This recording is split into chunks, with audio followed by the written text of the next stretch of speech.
এভাবে পুঁইশাক চিংড়ির চচ্চড়ি করবেন, দেখবেন যে কত স্বাদ হয়।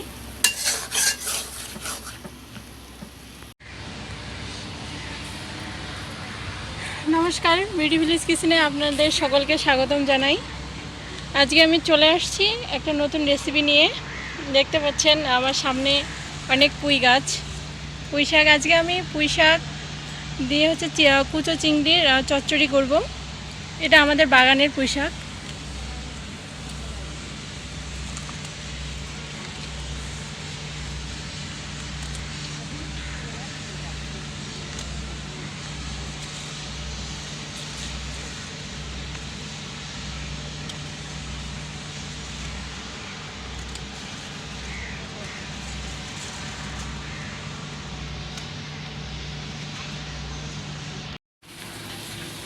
আমি চলে আসছি রান্নাঘরে। চচ্চড়ির স্বাদটা আমি আরও বৃদ্ধি করার জন্য এখানে অন্য কয়েকটা সবজি নিয়ে নিয়েছি। পুঁই শাকগুলো আমি ডাঁটাগুলো এরকম ছোট ছোট করে কেটে নিয়েছি, আর পাতাগুলো আলাদা করে রাখছি। আর এখানে আমি ঝিঙ্গা নিয়ে নিয়েছি, একটা বেগুন নিয়ে নিয়েছি এরকম করে বড় করে কেটে। আর আলু তো বুঝতে পারতেছেন সবার সাথেই যায়।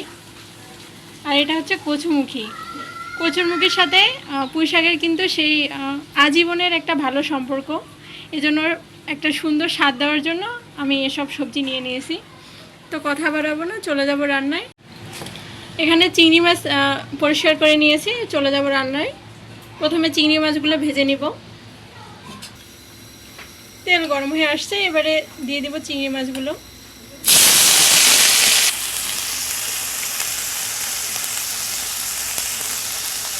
একটু হলুদ লবণ দিয়ে মাছটা ভেজে নিব।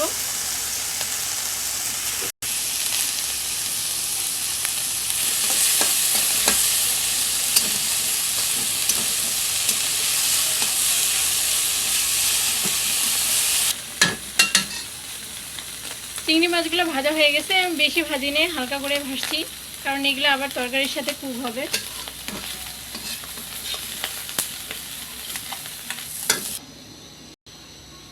ফোড়নের জন্য দিয়ে দেবো পাঁচফোড়ন, একটা শুকনো লঙ্কা। পাঁচফোড়ন লালচে হয়ে আসছে, এবারে দিয়ে দিব কেটে রাখা সবজিগুলো।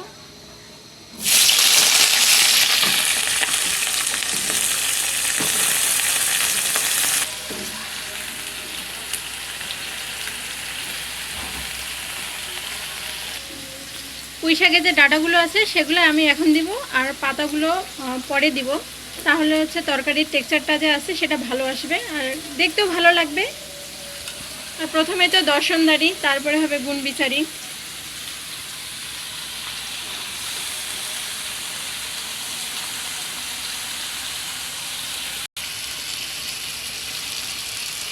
দিয়ে দিব পরিমাণ মতো হলুদ, স্বাদ মতো লবণ,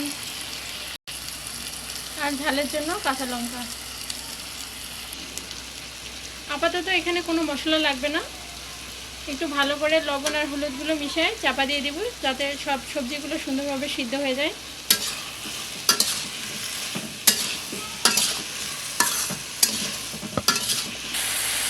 চাপা দেওয়ার আগে দিয়ে দেব একটু জল, অল্প পরিমাণে দিব। এবারে চাপা দিয়ে দিব, যাতে সব সবজি সুন্দরভাবে সিদ্ধ হয়ে যায়। সব সবজি সিদ্ধ হয়ে গেছে সুন্দরভাবে। এবারে আমি দিয়ে দিব পুঁই পাতাগুলো।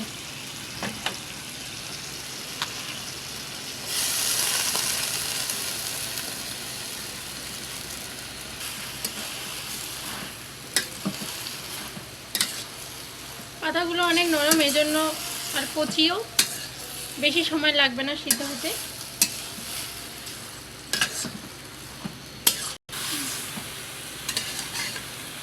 2 মিনিট নাড়াচাড়া করার পর পুঁই পাতাগুলো চুপসে গেল।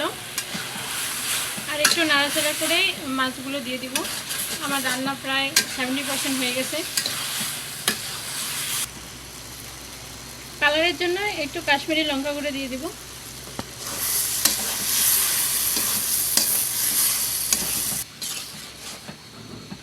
কাশ্মীরি লঙ্কার গুঁড়োটা আমি কালারের জন্য দিছি, আপনারা চাইলে নাও দিতে পারেন, ন্যাচারাল কালার রাখতে পারেন।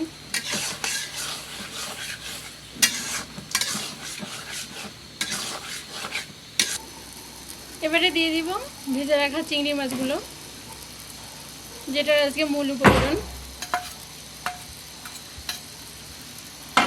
একটু 5 মিনিটের মতো নাড়াচাড়া করব, করে নামিয়ে নেব।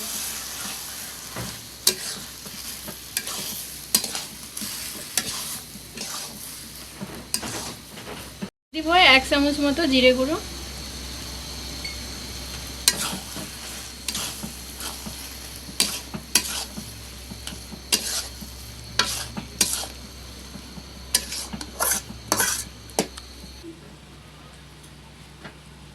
তৈরি হয়ে গেল পুঁইশাক আর কুচো চিংড়ির চচ্চড়ি।